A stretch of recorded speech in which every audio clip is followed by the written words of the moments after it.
Good morning વિદ્યાર્થી મિત્રો.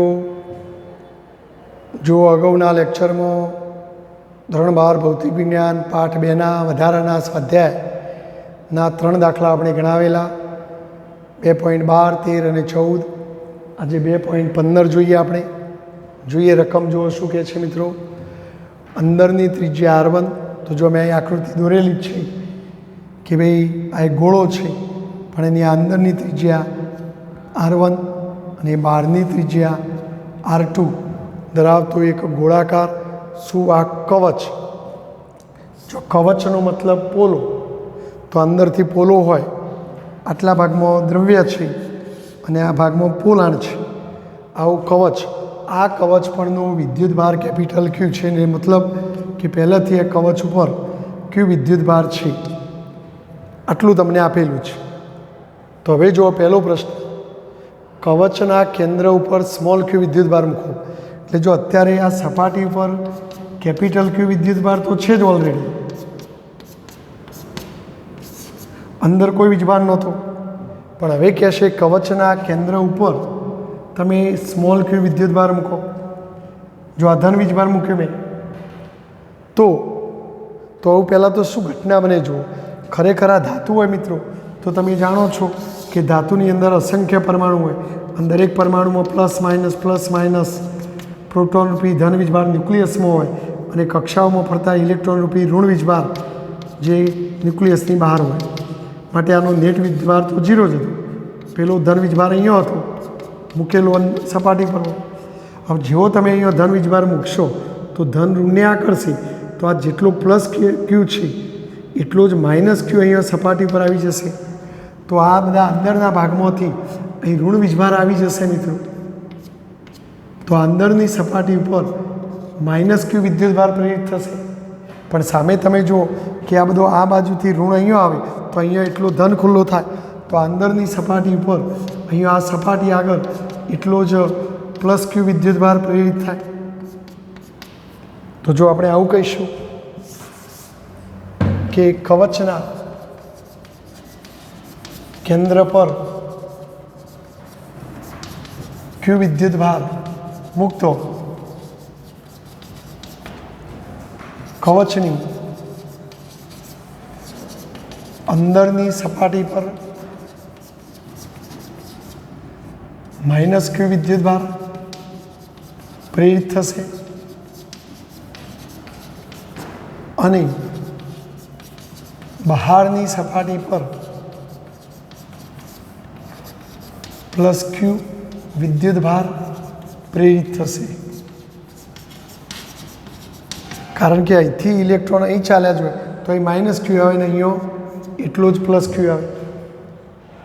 માટે જો બહારની સપાટી પર પહેલાંથી ધન ક્યુ તો હતો જ અને આ બીજો પ્લસ ક્યુ આવ્યો, તેથી બહારની સપાટી પર કુલ વિદ્યુત ભાર પહેલેથી ઓલરેડી પ્લસ ક્યુ હતો અને બીજો પ્લસ ક્યુ પ્રેરિત થશે,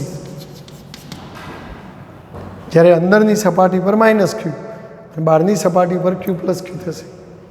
તો હવે આપણને એક પ્રશ્ન પૂછ્યો છે કે વિદ્યુત ભારની પૃષ્ઠ ઘનતા કેટલી. તો પૃષ્ઠ ઘનતા એટલે એકમ ક્ષેત્રફળમાં રહેલો વિદ્યુત ભાર. તો પૃષ્ઠ ઘનતા સિગ્મા શોધવો હોય તો વિદ્યુત ભાર ભાગ્યા ક્ષેત્રફળ, સિગ્મા બરાબર ક્યુ અપોન એ યાદ કરો. તો આપણે જો પહેલાં અંદરની સપાટી પર શોધીએ, તો અંદરની સપાટી પર સિગ્મા, જેને ઇન્ટરનલ કહીએ, તો જો અંદરની સપાટી પરનો વીજભાર કેટલો માઇનસ ક્યુ અને અંદરની સપાટીનું ક્ષેત્રફળ. હવે જો અંદરની ત્રિજ્યા R1 હોય તો જો આ ગોળો બન્યો છે મિત્રો, તો ગોળાની સપાટીનું ક્ષેત્રફળ 4πr², બરાબર. એટલે જો આપણે આ સૂત્ર ક્યુ અપોન 4πr² પરથી, પણ અંદરની ત્રિજ્યા R1 છે એટલે R1² અને વિદ્યુત ભાર માઇનસ ક્યુ આવે. જ્યારે બહારની સપાટી પર, તો બહારની સપાટી પર પૃષ્ઠ ઘનતા સિગ્મા, તો બહારની સપાટી પરનો વીજભાર, તો બહારની સપાટી પરનો વીજભાર ક્યુ પ્લસ ક્યુ અને બહારની સપાટીની ત્રિજ્યા R2, તો બહારની સપાટીનું કુલ ક્ષેત્રફળ 4πr2 સ્ક્વેર થાય. તો આ પહેલા પ્રશ્ન એના જવાબો આવ્યા મિત્રો. જો હવે બીજો બી પ્રશ્ન, જો કવચ ગોળાકાર ન હોય, ગમે તેવા અનિયમિત આકાર ધરાવતું હોય, પણ જો એની અંદર આવું પોલાણ બખોલ હોય કે જેમાં કોઈ વિદ્યુતભાર નથી, તો આ અંદરનું વિદ્યુત ક્ષેત્ર શૂન્ય છે એમ સમજાવો. આમ તો આ બાબત થિયરીમાં આપણે સમજાવી હતી, બરાબર. અને જો આપણે આ બાબતને ફરીથી સમજાવ્યું તો બખોલમાં અંદર કોઈ વિદ્યુતભાર ન હોય તો બહારથી બીજા કોઈ વિદ્યુતભારની અંદર લઈ જવા કરવું પડતું કાર્ય શૂન્ય થાય. હા, હમણાં અંદર કોઈ વીજભાર હોય તો એનું અપાકર્ષણ કરે, કાં તો એ આકર્ષે તો એ જાતે કાર્ય કરે તમે, પણ અંદર કોઈ વીજભાર જ ના હોય તો આવું અપાકર્ષણ કે એવું કશું થાય નહીં, તો કાર્ય શૂન્ય. તેથી કહી શકાય કે અંદર કોઈ વિદ્યુત ક્ષેત્ર ન હોય, એટલે કે અંદર વિદ્યુત ક્ષેત્ર શૂન્ય. જો તમે બખોલવાળો ગમે તેવા આકારનો અનિયમિત આકારનો લો તો આવું હોય. જો અનિયમિત આકારની બખોલવાળી રચના હોય માટે પણ આવું કહી શકાય. અંદર E0 જ હોય. આપણે ઇલેક્ટ્રોસ્ટેટિક સીલિંગની વાત સમજાવી હતી.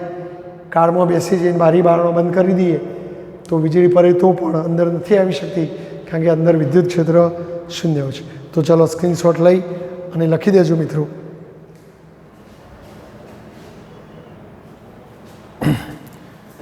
જો મિત્રો આ એક 2.16 નંબરનો દાખલો, એટલો બધો મોસ્ટ એમપી નથી પણ સમજવા જેવો છે. દર્શાવો કે સ્થિત વિદ્યુત ક્ષેત્રના લંબ ઘટકનું વિદ્યુતભારિત સપાટી.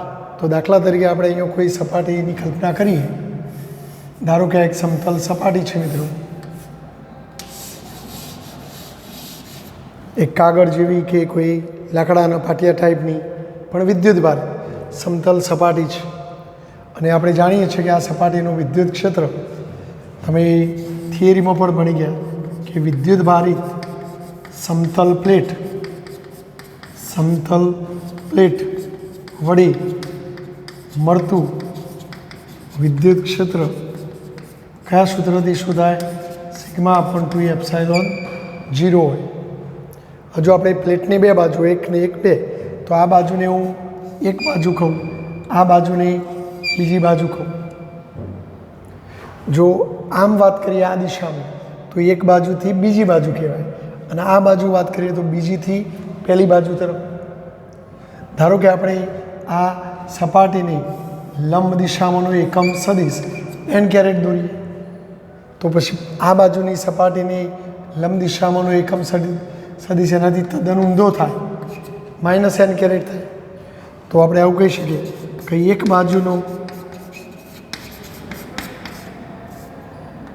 સપાટીને લંબ એકમ સદિશ n કેરેટ હોય તો બીજી બાજુ ને લંબ એકમ સદિશ -n કેરેટ થાય, એટલે એની દિશા ઊંધી થાય. માટે હવે જો આપણે આ વિદ્યુતભારિત સમતલ હોય તો એનું વિદ્યુત ક્ષેત્ર જો આ બાજુ બોલીએ, અહીંયા કોઈ બિંદુએ તો આમ જતું હોય, તો આમ એટલે એકથી બીજી બાજુ. તેથી એક બાજુથી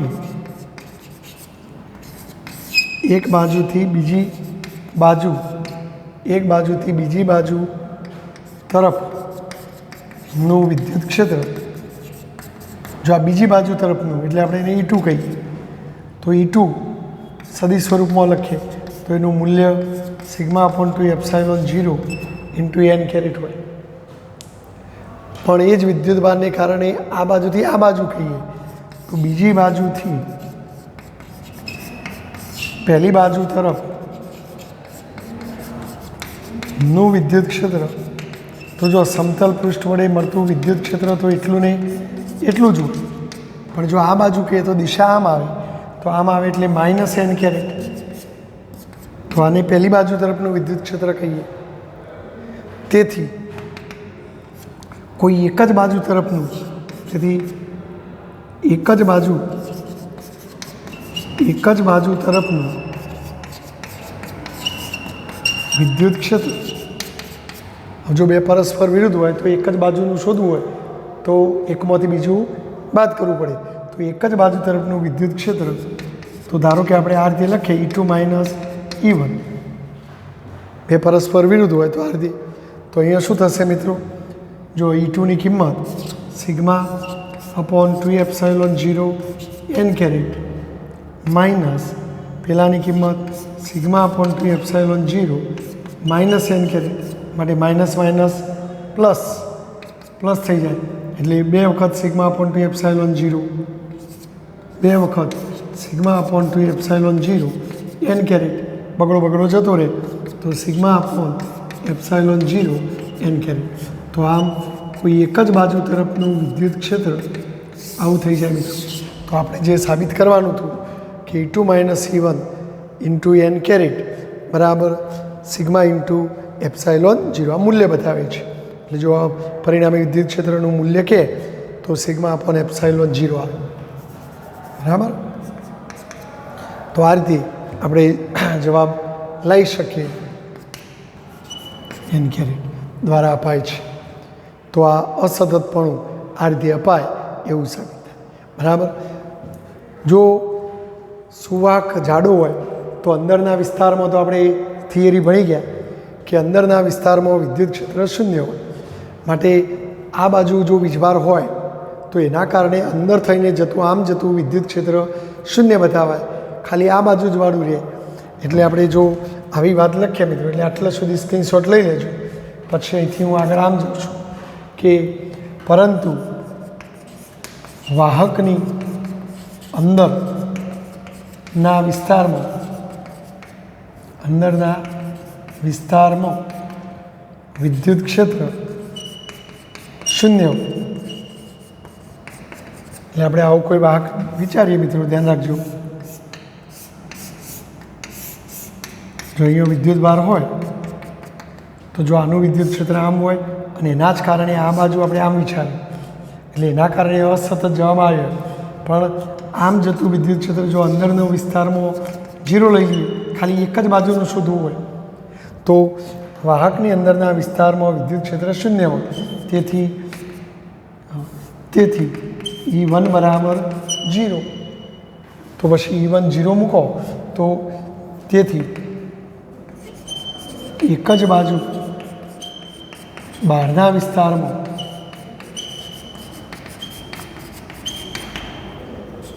વિદ્યુત ક્ષેત્ર E2 - 0 બરાબર σ/ε0 ઇન્ટુ n કેરેટ અને E2 - 0 એટલે E2 ઇમ્પ્લાઇઝ દેટ E2 બરાબર σ/ε0 n કેરેટ આવે.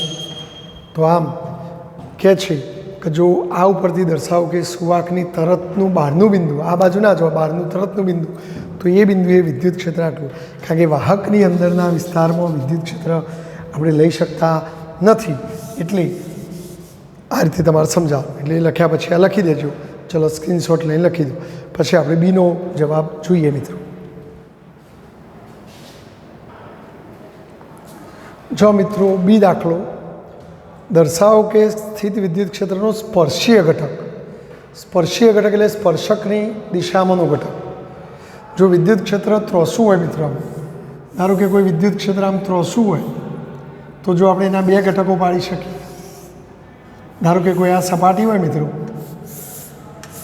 અને સપાટી પર વિદ્યુત ક્ષેત્ર આમ ત્રોસું ઠીઠા ખૂણે તો એના બે ઘટકો પડે, એક સ્પર્શકની દિશામાંનો ઘટક, ધારો કે આ વિદ્યુત ક્ષેત્ર છે તો એનો સ્પર્શીય ઘટક એટલે કયો થાય? ઈ કોસ થીટા થાય, અને એનો લંબ ઘટક કયો થાય? ઈ સાઇન થીટા થાય. તો આ સ્પર્શીય ઘટક કહે છે કે આ સ્પર્શીય ઘટક વિદ્યુતભારિત સપાટીની એક બાજુથી બીજી બાજુ, એક બાજુથી આ એક બાજુના બીજી બાજુ, તો ઓમથી ઓમ જો કે પછી આમથી આમ જો, બીજી બાજુ જો, તો એ બંને બાજુ કહે છે સતત એટલે એક ધારો જ હોય છે. વિદ્યુત ક્ષેત્ર વડે કોઈ બંધ ગાળા ઉપર કરેલું કાર્ય શૂન્ય હોય એ હકીકતનો ઉપયોગ કરી અને આપણે દર્શાવ. ચલો આપણે આ બાજુની સપાટી પરનું વિદ્યુત ક્ષેત્ર E1 ડેશ કહીએ અને આ બાજુની સપાટી ઉપરનું E2 ડેશ કહીએ, બરાબર. અને જો હવે તમે આ સપાટી ઉપર ડીએલ ડીએલ ડીએલ ડીએલ કરતાં કરતાં આમ જો મિત્રો, તો આ બાજુ વિદ્યુત ક્ષેત્રનું રેખા સંકલન E1 સદિશ E1 ડેશ ડોટ એલ સદિશ, ધારો કે આ લંબાઈ એલ હોય તો એલ સદિશ આવે, અને આ બાજુ શું આવે? E2 ડેશ ડોટ એલ સદિશ, અથવા ડોટ ગુણાકાર હોય તો E1 dash L cos theta. અહીંયા શું આવે? E2 dash L cos theta. તો હવે આ હકીકત ધ્યાનમાં રાખીને આપણે ચર્ચા કરીએ. જો ધારો કે આપણે આવી કોઈ XY સપાટી વિચારીએ, ધારો કે આ કોઈ XY સપાટી, XY એ કોઈ ડાઇલેક્ટ્રિક વિદ્યુતભારિત પદાર્થની સપાટી છે. આ સપાટીની બંને બાજુનો વિદ્યુત ક્ષેત્રો જો અસતત હોય તો જુદો જુદો હોય, સતત હોય તો એક ધારો હોય, પણ આપણને ખબર નથી એટલે આપણે હાલ જુદો જુદો ધારી લઈએ. E1 ડેશ અને E2 ડેશ છે. હવે આપણે આ સાબિતી આપવા માટે અહીંયા એની આજુબાજુ એક લંબચોરસ બંધ ગાળો વિચારીએ, A B C D, કે જેની લંબચોરસ બંધ ગાળાની લંબાઈ L, પહોળાઈ અવગણી શકાય એટલી નાની લેવાની, આ બાજુની લંબાઈ પણ L જ થવાની, બરાબર. તો એક લંબચોરસ બંધ ગાળો ABCD તેની ફરતે વિચારો, આ બંધ ગાળા પર વિદ્યુત ક્ષેત્રનું રેખા સંકલન એટલે કે integration of E dot DL.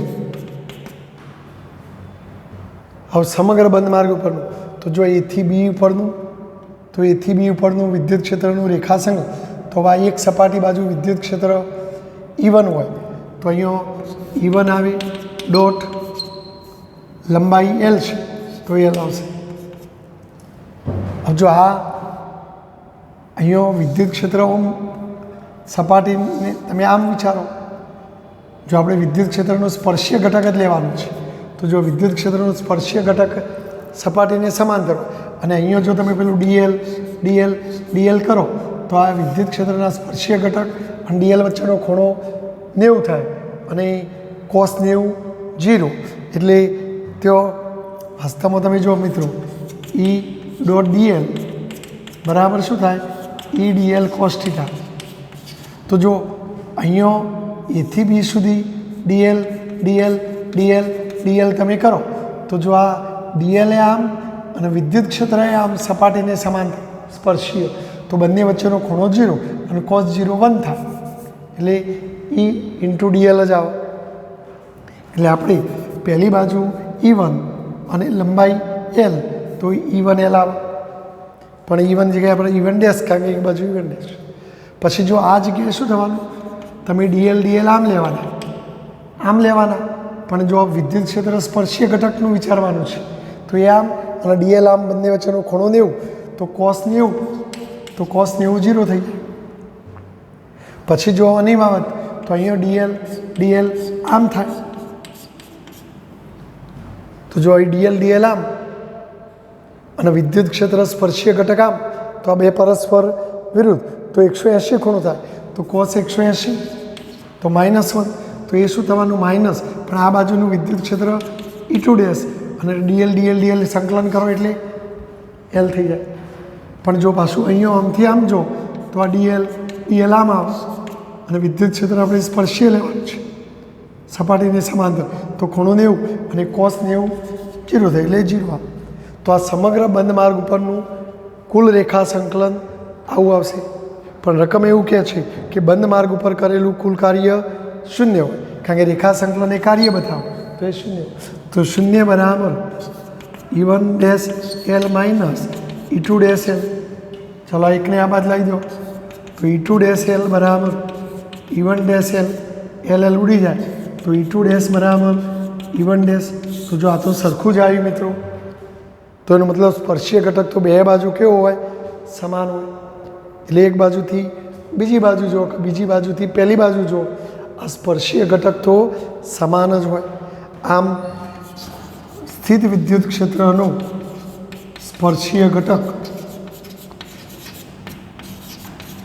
સ્થિત વિદ્યુત ક્ષેત્રનો સ્પર્શીય ઘટક સપાટીની એક બાજુથી બીજી બાજુ તરફ સતત હોય છે. સતત એટલે એક સરખો જ હોય છે. જો વાસ્તવમાં રેખા સંકલન એટલે આ રીતે લખાય, સમગ્ર બંધ માર્ગ ઉપરનું એટલે પહેલાં એથી બીનું રેખા સંકલન વત્તા બીથી સીનું રેખા સંકલન વત્તા સીથી ડીનું રેખા સંકલન વત્તા ડીથી એનું રેખા સંકલન. અને આપણે વિદ્યુત ક્ષેત્ર આમ સ્પર્શીય જ લેવાનું. તો જો આ સપાટી માટે વિદ્યુત ક્ષેત્ર અને dl એક જ દિશામાં એટલે થીટા 0, આના માટે પરસ્પર વિરુદ્ધ એટલે થીટા 180, અને આ બે માટે E ને આ dl લંબ એટલે 90 એટલે E ડોટ dl એટલે E dl cos 90, cos 90 cos 90 0 એટલે બે બાજુનું 0 થાય, અને આ બે બાજુનું આવું થાય. એટલે આ રીતે તમે બતાવી શકો. બરાબર. તો આનો પણ સ્ક્રીનશોટ લઈને લખી દેશો મિત્રો. એટલે આ થોડો અળવિત્રો દાખલો છે, બહુ એટલો ઇમ્પોર્ટન્ટ નથી, લખી દેજો.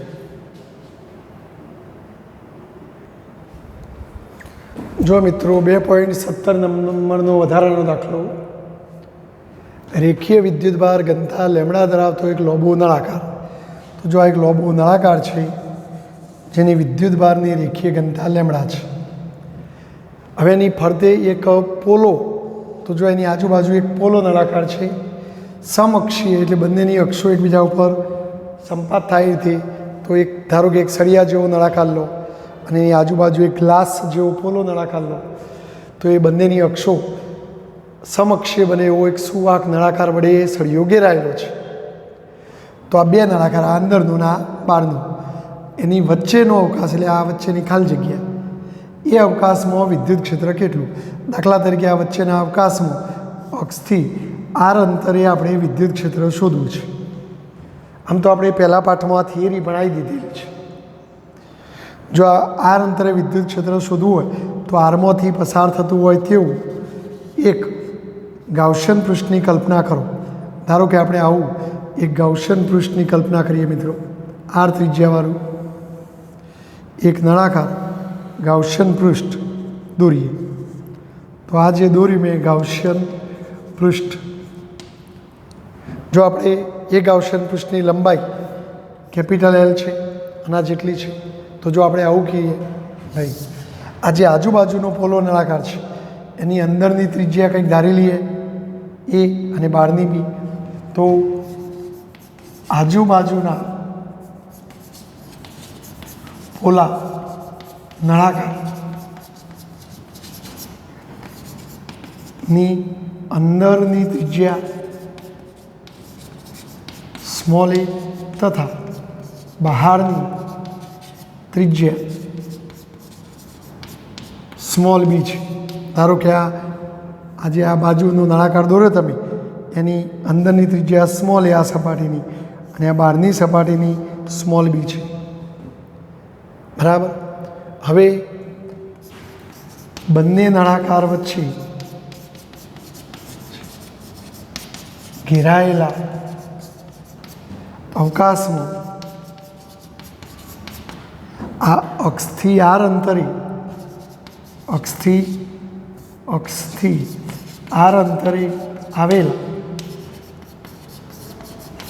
કોઈ બિંદુએ વિદ્યુત ક્ષેત્ર શોધવું છે. તો એ વિદ્યુત ક્ષેત્ર શોધવા માટે આપણે ગાઉસના નિયમનો ઉપયોગ કરીએ અને ગાઉસે આપણને કીધું કે જે બિંદુએ વિદ્યુત ક્ષેત્ર શોધવું હોય એમાંથી પસાર થતું કોઈ ગાઉસિયન પૃષ્ઠ દોરો. તો આપણે આર ત્રિજ્યાવાળું એલ લંબાઈનું એક ગાઉસિયન પૃષ્ઠ વિચારીએ. તો વિદ્યુત ક્ષેત્ર શોધવા માટે આર ત્રિજ્યાવાળું તથા કેપિટલ એલ લંબાઈનું એક નળાકાર ગાઉસિયન પૃષ્ઠ વિચારો. ચાલો આ પૃષ્ઠ વડે ઘેરાયેલો વિદ્યુતભાર ધારો કે આપણે કેવું કહીએ તો કેટલો થાય? તો જો આપણા આ ગાઉસિયન પૃષ્ઠની અંદર આટલી લંબાઈનો સળિયો આવશે. આ સળિયા ઉપર બધો વિદ્યુતભાર છે, પણ એમાંથી આ એલ લંબાઈનો જેટલો ભાગ નળાકારની અંદર આવે એટલા ભાગમાં રહેલો વીજભાર ઘેરાયેલો કહેવાય. આ બધો અહીં સળિયા ઉપર રહેલો વીજભાર બહારનો કહેવાય. હવે આટલા ભાગની લંબાઈ જો એલ હોય, હવે આપણે રેખીય ઘનતા કેટલી છે? લેમડા. અને રેખીય ઘનતા એટલે એકમ લંબાઈમાં રહેલો વીજભાર. એકમ લંબાઈમાં લેમડા, તો એલ લંબાઈમાં કેટલો હોય? લેમડા. તો ઘેરાયેલો વિદ્યુતભાર લેમડા એલ થાય. બરાબર. જ્યારે બંધ પૃષ્ઠ સાથે સંકળાયેલું ફ્લક્સ, બંધ પૃષ્ઠ સાથે સંકળાયેલું કુલ ફ્લક્સ ફાઈ બરાબર integration of E dot D, that means E D A cos theta. બરાબર. સમગ્ર બંધ પૃષ્ઠ સાથે સંકળાયેલું ફ્લક્સ. હવે તમે જુઓ નળાકારને મિત્રો, એક આ બંધ પૃષ્ઠ, એક આ બંધ પૃષ્ઠ અને એક ફરતું. હવે જો આપણું સળિયો આમ હોય તો સળિયાનું વિદ્યુત ક્ષેત્ર આ ધન વીજભારને કારણે આમ જતું હોય અને આ પૃષ્ઠને રજૂ કરતો ક્ષેત્રફળ સદિશ પૃષ્ઠને લંબામ હોય તો ઈ અને ક્ષેત્રફળ સદિશ વચ્ચેનો ખૂણો 90 માટે cos 90 0 થઈ જાય. એટલે આ પૃષ્ઠનું ફ્લક્સ 0 થઈ જાય. તેથી આ પૃષ્ઠનું પણ 0 થઈ જાય, કારણ કે આ પૃષ્ઠને રજૂ કરતો ક્ષેત્રફળ સદિશ આમ અને વિદ્યુત ક્ષેત્ર આમ હોય એટલે ખૂણો 90. માત્ર આ ફરતી જે સપાટી, તો એ ફરતી સપાટી લો તો એ પૃષ્ઠને રજૂ કરતો ક્ષેત્રફળ સદિશ અને વિદ્યુત ક્ષેત્ર એક જ દિશામાં તો cos 0 થઈ જાય. તો ઈ ડી cos 0 1 થઈ જાય. જો ઈને બહાર લાવી દો તો ઇન્ટિગ્રેશન ઓફ ડી એ, તો તમારે આ જે ફરતી સપાટી હોય એનું કુલ ક્ષેત્રફળ લેવું પડે. અને નળાકારની ફરતી સપાટીનું કુલ ક્ષેત્રફળ 2πrl થાય. તો આ સમગ્ર બંધ પૃષ્ઠ સાથે સંકળાયેલું કુલ ફ્લક્સ આટલું થાય. તેથી ફાઈ બરાબર Q/ε0 પરથી ગાઉસનો નિયમ વાપરીએ તો જો ફાઈની જગ્યાએ શું લખશો? E × 2πrl. ઘેરાયેલો વિદ્યુતભાર કેટલો લખશો? Lambda L /ε0. જો એલ ઉડી જાય, ઈને સૂત્ર કરતા બનાવો તો લેમડા / 2πε0 r. અને આ વિદ્યુત ક્ષેત્ર ત્રિજ્યાવર્તી દિશામાં, જેની દિશા લખવી હોય તો વિદ્યુત ક્ષેત્ર ત્રિજ્યાવર્તી દિશામાં અક્ષને લંબ હશે. આપણી અક્ષ આમ ઊભી હોય તો વિદ્યુત ક્ષેત્ર આમ અક્ષને લંબ ત્રિજ્યાવર્તી દિશામાં, આ એનું મૂલ્ય થઈ ગયું. તો આ વિદ્યુત ક્ષેત્ર કેટલું? તો આ રીતે તમે બતાવી શકો. બોલો, ખ્યાલ આવ્યો? ચલો સ્ક્રીનશોટ લઈ અને લખી દો. જો મિત્રો બીજી થોડી વધારાની વાત કરું આ જ દાખલામાં, કે તમને એમ કે આ નળાકારની અંદરના વિસ્તારમાં વિદ્યુત સ્થિતિમાન કેટલું? તો જો અંદરના વિસ્તારમાં વિદ્યુત સ્થિતિમાન શોધવું હોય તો અંદરનો વિસ્તાર એટલે આપણો બીથી એ સુધી આપણે જઈશું. તો જો નળાકારની અંદરના વિસ્તારમાં વિદ્યુત સ્થિતિમાન જો માગી તો વિદ્યુત સ્થિતિમાન એટલે એક સપાટીથી બીજી સપાટી એથી બી સુધી જતો કરવું પડતું કાર્ય, અને કાર્ય એટલે ઈ ડોટ ડીએલ. તો જો આપણે આવું લખીશું માઇનસ એથી બી, હવે ઈનું મૂલ્ય આવી ગયું, અથવા પહેલાં ઈ ડીએલ કોસ થીટા, જ્યાં થીટા એ ઈ સદિશ અને એલ સદિશ વચ્ચેનો ખૂણો અથવા ડીએલ સદિશ વચ્ચેનો ખૂણો. જો આપણે અહીંયા વિદ્યુત ક્ષેત્ર ત્રિજ્યાવર્તી બારની દિશામાં, અને તમે આ બી સપાટીથી અંદર એ સપાટી તરફ જાઓ અથવા એથી બી તરફ જાઓ તો એ પરસ્પર વિરુદ્ધ હોય. બહારની સપાટીથી આપણે અંદરની સપાટી તરફ જઈએ તો બંને વચ્ચેનો ખૂણો 180 હોય, બરાબર. જો આપણે ક્ષેત્રની વિરુદ્ધમાં કાર્ય કરીએ તો આવું થાય, અને ક્ષેત્રની દિશામાં કાર્ય કરતા હોય તો આવું થાય. જો ક્ષેત્રની દિશા આમ, તો તમે એ અંદરની ત્રિજ્યા અને બહાર, તો એ આટલો છે અને બી આટલો છે, તો આમથી આમ જવાનું, તો થીટા 0 થાય. અને કોસ 0, તો કોસ 0 1, તો ઇન્ટિગ્રેશન ઓફ ઈડીએલ. અને જો અહીં માઇનસ લખો તો ક્ષેત્રની વિરુદ્ધ, તો ક્ષેત્ર આમ જતું હોય ને તમે આમ જતું, થીટા પાઈ, પણ કોસ પાઈ માઇનસ એટલે માઇનસ માઇનસ પ્લસ થઈ જાય, બરાબર. તો જો આપણે સીમાઓ એથી બી, હવે એની જગ્યાએ તમે શોધેલું ક્ષેત્ર મૂકી દો, તો જો વી બરાબર ઇન્ટિગ્રેશન ઓફ એથી બી, બોલો એની જગ્યાએ લેમડા અપોન 2πε0r હતું, અને આ ડીએલ, બરાબર છે. ખ્યાલ આવી ગયો. જો અહીંયા હજી અચળાંક બધા બહાર નીકળી જાય, લેમડા અપોન 2πε0 બાર, તો ઇન્ટિગ્રેશન ઓફ એથી બી 1/r dr. જો ડીએલની જગ્યાએ આપણે ત્રિજ્યા આર છે એટલે ડીઆરમાં લખીશું, તો આપણે અહીંયા અંતર આરમાં આના સ્વરૂપમાં લખીશું મિત્રો, કારણ કે ત્રિજ્યા આરના સ્વરૂપમાં છે એટલે અહીંયા આરના સ્વરૂપમાં લખીશું, બરાબર. ચલો 1/rનું સંકલન, તો log r ln r લખાય. સીમાઓ એથી બી માટે લેમડા અપોન 2πε0, પહેલાં ઉર્ધ્વ સીમા મૂકો, ln બી ઓછા ln a, અને લોગની બાદ બાકી એટલે ભાગાકાર 2πε0 ln b અપોન a. તો આમ અંદરના વિસ્તારમાં વિદ્યુત સ્થિતિમાં આવું તમને મળશે મિત્રો. જો તમને કેપેસિટન્સ માગે કે ભાઈ કેપેસિટન્સ કેટલું, તો કેપેસિટન્સ સી બરાબર ક્યુ અપોન વી. પણ જો અંદરના વિસ્તારમાં ઘેરાયેલું વીજભાર ક્યુ કેટલો હતો, લેમડા એલ હતું, અને વીની કિંમત lambda upon 2πε0 ln B upon A. આ પદ ઉપર જતો લેમડા લેમડા ઉડી જાય, તો સી બરાબર 2πε0 એલ, લેમડા લેમડા ઉડી ગયું, તો ln બી અપોન એ. તો એલ લંબાઈના નળાકારની અંદરની ત્રિજ્યા બહારની ત્રિજ્યા, તો એનું કેપેસિટન્સ આ સૂત્રથી શોધાય.